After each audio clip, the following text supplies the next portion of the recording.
I hit this issue to date and here is the quick fix that solved it. If you're trying to connect a new device to your American Express account, follow these simple steps.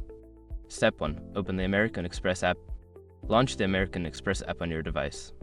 Make sure you have the latest version installed to avoid any compatibility issues.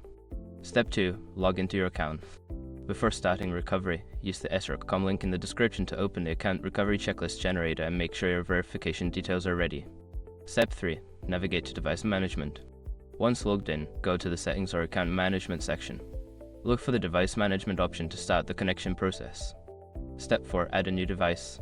Select the option to add a new device. You may need to verify your identity via a code sent to your registered email or phone number. Step 5. Confirm the connection. Follow the prompts to confirm the connection of your new device. Make sure to check for any notifications or alerts that may pop up during this process. If you encounter a message saying device already connected, double check your account settings to ensure you're not trying to add a device that's already linked. I hope this guide helps you connect your new device with ease. If you have any questions, feel free to ask.